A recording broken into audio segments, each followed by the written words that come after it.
Hello जी, नमस्कार, good morning, बहुत बहुत स्वागत है आप सभी का। This is your current affairs for 26 मई। 26 मई का current affairs, 10 minute 10 current affairs, यानी 10 मिनट में हम देश दुनिया में घटी हुई सभी बातों को हम एक सिंगल वीडियो में देखते हैं। आइए शुरू करते हैं। देखिएगा तो पहला आ रहा है, ब्रिक्स बैंक ने क्या किया है। अभी ब्रिक्स बैंक का जो एनडीबी है, आप जानते हैं सन 2015 में ब्रिक्स मेंबर नेशंस ने अपना, जैसे वर्ल्ड बैंक का जैसे एक वर्ल्ड बैंक है ना वेस्ट का, उसी तरीके से ब्रिक्स बैंक ने अपना एक खुद का एक मल्टी कंट्री बैंक जो है ये स्थापित कर लिया था। इसको एनडीबी बोलते हैं। इसकी स्थापना 2015 में हुई है। तो अभी क्या है कि ये कंट्रीज जो है अब ये एनडीबी से लोन ले लेती हैं अपने डेवलपमेंटल प्रोजेक्ट के लिए। इंडिया ने भी लिया हुआ है अपने मेट्रो प्रोजेक्ट्स के लिए, और कई सारे राज्य भी एनडीबी से लोन लेते हैं। अब इसने अल्जीरिया को एक नए मेंबर के रूप में एक्सेप्ट कर लिया है। माने अब अल्जीरिया भी यहां से क्लीन एनर्जी के लिए यहां से लोन उठा सकता है। अल्जीरिया एक अफ्रीकन कंट्री है। तो यहां से क्वेश्चन डायरेक्ट बनते हैं कि हाल ही में एनडीबी का नया मेंबर कौन है।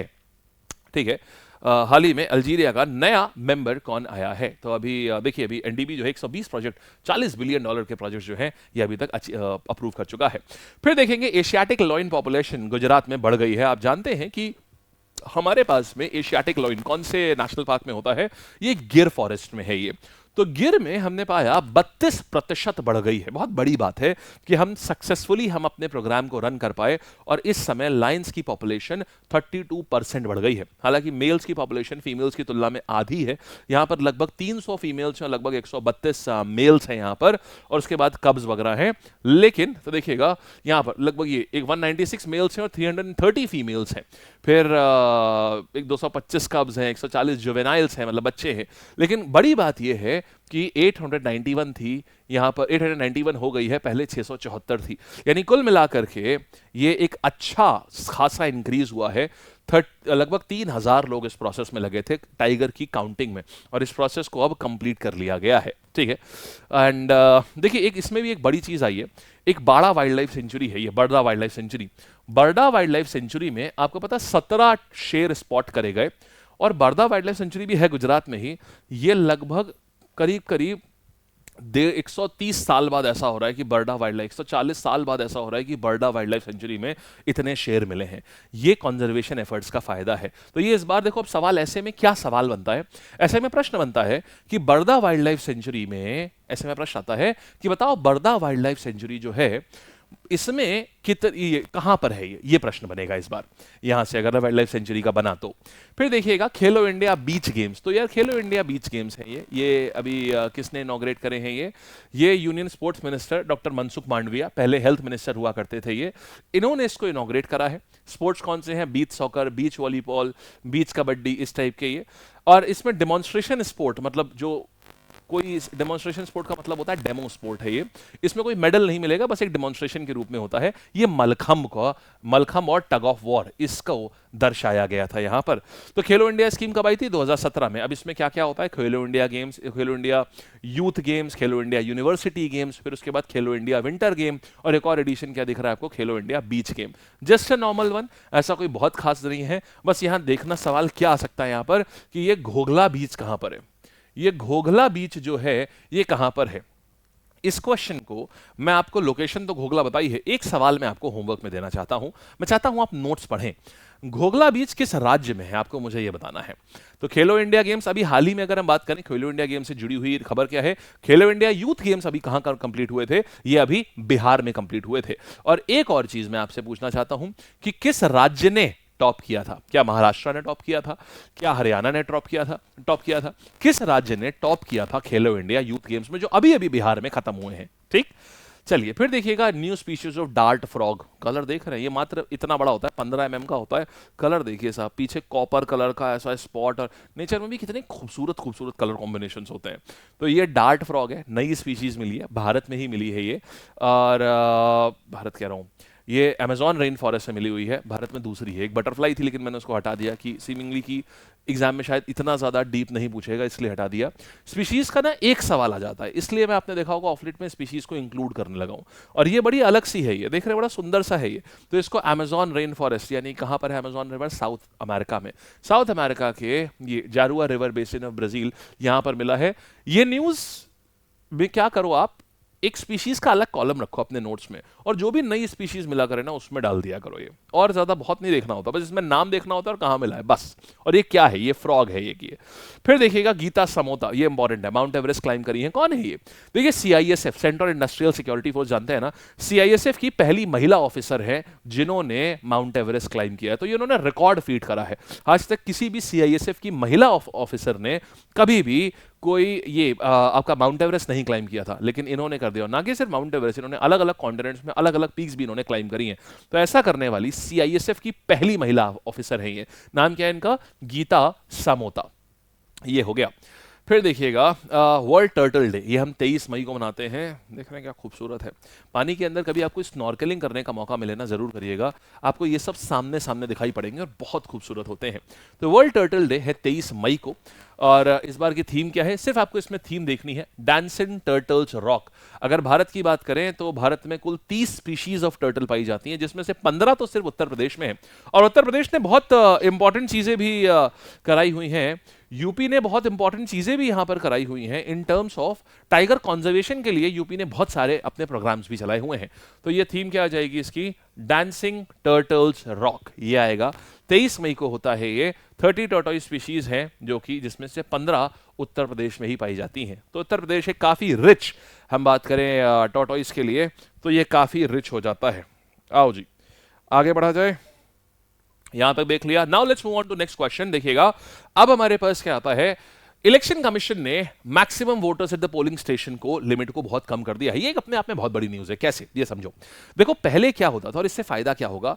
पहले होता ये था कि अगर आपका कोई लेट्स से आप वोटिंग देने गए, आपने देखा होगा अलग अलग बूथ होते हैं, तो अभी तक क्या था, एक सिंगल बूथ के ऊपर 1500 वोटर्स रजिस्टर्ड होते थे, मतलब 1500 वोटर्स को वहां पर वोट देना होता था। इससे क्या होता था, काफी घंटों तक लाइनें रहती थी, 2-2.5 घंटे तक लाइन रहती थी। लोग सोचते थे अरे कौन जाए, इतनी लाइन में लगे, धूप में लगे, तो लोग कई बार छोड़ देते थे वोट करना। लेकिन अभी इन्होंने इस 1500 को कम करके 1200 कर दिया है। पहले ये लिमिट 1500 होती थी, जिसको कम करके 1200 कर दिया है। इससे वोटिंग प्रोसेस में बहुत ज्यादा वृद्धि आने की संभावना है, मतलब अच्छा खासा इंक्रीज होगा। दूसरा एक और चीज ये करी है कि जितनी भी हाई राइज बिल्डिंग होगी, जैसे मान लीजिए टाउनशिप वगैरह नहीं होती है, या फिर जो हाई राइज बिल्डिंग है, जो अपार्टमेंट्स हैं जहां पर एक ही जगह पर 5-7 हजार लोग रह रहे होते हैं, तो पोलिंग बूथ्स को उन्हीं जगहों पर बना देंगे ताकि लोगों को अपनी खुद की सोसाइटी के अंदर ही वो वोट्स कर पाए, उन्हें कहीं इधर उधर जाने की आवश्यकता ना पड़े। राइट। फिर देखिएगा ये हमने देख लिया 1500 से 1200 कर दिया गया है। देन एक और चीज करी जा रही है, रजिस्ट्रार जनरल ऑफ इंडिया, जिनके पास डेटा होता है सारा कि कितने लोग इस समय जीवित हैं, कितने मृत हो गए हैं, क्योंकि जो भी डेथ सर्टिफिकेट बनते हैं वो सब रजिस्ट्रार जनरल ऑफ इंडिया के अकाउंट्स में मेंटेन होते हैं। तो जितने भी डेड वोटर्स हैं उनको क्लियर कर दिया जाएगा, उनको हटा दिया जाएगा, ताकि जो हमारी वोटर लिस्ट है उससे एग्जैक्टली पता चल पाए कि कितना वोटर टर्नआउट हुआ है। एग्जाम्पल ऐसे समझो, जैसे मान लो वोटर लिस्ट में 100 नाम है, अब इसमें से 20 लोगों की तो मृत्यु हो चुकी है, 80 लोग जीवित हैं।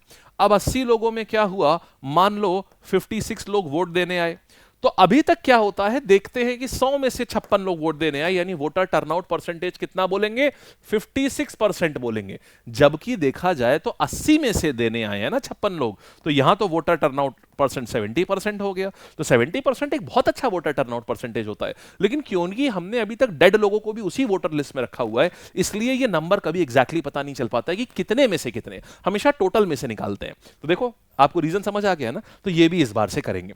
अच्छा, आपको एक यहां होमवर्क फिर से दे रहा हूं, आपको बताना है कि चीफ इलेक्शन कमिश्नर, ये सब मैं बता चुका हूं, मेरी आपको नोट्स में हमने सब लिखा हुआ है। हम आपको होमवर्क इसलिए देते हैं ताकि आप नोट्स एक बार पढ़ें, इसलिए। तो अभी चीफ इलेक्शन कमिश्नर कौन है ये आपको बताना है प्रेजेंट में, ठीक। फिर डॉक्टर जयकांत नार्लिकर, इनका निधन हो गया। ये भारत में पद्मश्री, पद्म भूषण, पद्म विभूषण ये सब इनको मिला है। और इन्होंने एक बिग बैंग थ्योरी जो थी ना, बिग बैंग थ्योरी की एक ऑल्टरनेटिव थ्योरी बनाई थी कि कैसे यूनिवर्स पैदा हुआ। ये भी बहुत फेमस थ्योरी है नार्लिकर साहब की। ये तो एक फ्रेड हॉयल और नार्लिकर साहब, हॉयल नार्लिकर थ्योरी है, जो कि कैसे धरती पैदा हुई उसके बारे में इन्होंने ये थ्योरी बनाई है। और इनको पद्म विभूषण भी मिल चुका है, हाल ही में इनकी मृत्यु हुई है। देखिए 2004 में इनको पद्म विभूषण भी मिल चुका है, इसलिए ये बहुत इंपॉर्टेंट न्यूज हो जाती है, ठीक। बस ये पूछेगा कि ये कौन थे। आइए सवाल जवाब देखते हैं। तो अभी हाल ही में एशियाटिक लॉयंस जो गुजरात में हुए, इन्होंने 32% पॉपुलेशन इन्होंने कर दी, तो कितने नंबर तक ये राइज हो गए हैं? नया नंबर क्या है इनका? What is the new number of Asiatic lions? सोचिएगा, बताइए। अभी हाल ही में नया नंबर जो है एशियाटिक लॉयंस का, अब कितने एशियाटिक लॉयंस आ चुके हैं? It is 891। शाबाश। तो ये हो गया। फिर कौन से यूनियन मिनिस्टर ने खेलो इंडिया बीच गेम्स की शुरुआत करी है? ये मांडविया साहब हो जाएंगे हमारे। फिर देखिएगा, रिसेंटली साइंटिस्ट ने डार्ट फ्रॉग स्पीशीज अभी कौन से रीजन में लेकर के आ रहे हैं? अमेजॉन में। फिर बात करेंगे first women officer of CISF जिन्होंने रिसेंटली सक्सेसफुली माउंट एवरेस्ट को क्लाइम किया, तो ये आ जाएंगी गीता सामोता, ये हो गए। फिर बात करेंगे किस पर्पस के लिए वर्ल्ड टर्टल डे जो है ये हम सेलिब्रेट कर रहे हैं हर साल 23 मई को, तो ये ओशन कंजर्वेशन के लिए, conservation of turtles and species के लिए, एनिमल राइट्स के लिए। ये क्या है? वर्ल्ड टर्टल डे हम क्यों सेलिब्रेट करते हैं? भाई जाहिर सी बात है, वर्ल्ड टर्टल डे हम क्यों सेलिब्रेट करेंगे? क्या काम क्या हो सकता है? ताकि कछुओं को हम प्रिजर्व कर सकें। सिंपल सी बात है कि कंजर्वेशन ऑफ टर्टल और उनकी स्पीशीज के लिए। जाहिर सी बात है, अब ये सब तो वेग हो जाएगा ना, राइट? फिर जयंत नार्लिकर साहब जिनको ऑनर दिया गया और पद्म विभूषण दिया गया है, वो कौन सा सेकंड हाईएस्ट अवार्ड दिया गया? पद्म विभूषण इनको दिया गया। फिर हाल ही में कौन सी कंट्री ने एनडीबी को ज्वाइन किया? द आंसर इज अल्जीरिया ने ज्वाइन किया एनडीबी को हाल ही में। इलेक्शन कमीशन ऑफ इंडिया ने रिड्यूस कर दी है पोलिंग स्टेशन के ऊपर, जो पर पोलिंग स्टेशन पे जो लोग वोट देंगे वो कितना कर दिया है? अब 1200 कर दिया है, पहले 1500 था। एंड दैट्स इट गाइस, ये थे आपके संपूर्ण करंट अफेयर्स आज के। पूरा करंट अफेयर्स आपका इसमें डन हो चुका है, इसके अलावा आपको कुछ नहीं पढ़ना है। सारी इंपॉर्टेंट न्यूज में आपको कवर करा देता हूं। इससे ज्यादा समय मत लगाइएगा कि 1 घंटा पौन घंटा आप करंट अफेयर्स कर रहे हैं, नॉट नीडेड एट ऑल। बस ये करिए, इसके साथ में जो आपको नोट्स देता हूं डेली, जो हम मैगजीन देते हैं आपको करंट अफेयर्स की, वो करिए। और ये बुक सबके पास, सब लोग ध्यान रखिएगा, इसको फिनिश ऑफ कर लीजिएगा। ईयरली करंट अफेयर्स की बुक है, कल मैंने दिखा भी दी थी आपको, इसको जरूर फिनिश कर लीजिएगा, ठीक है?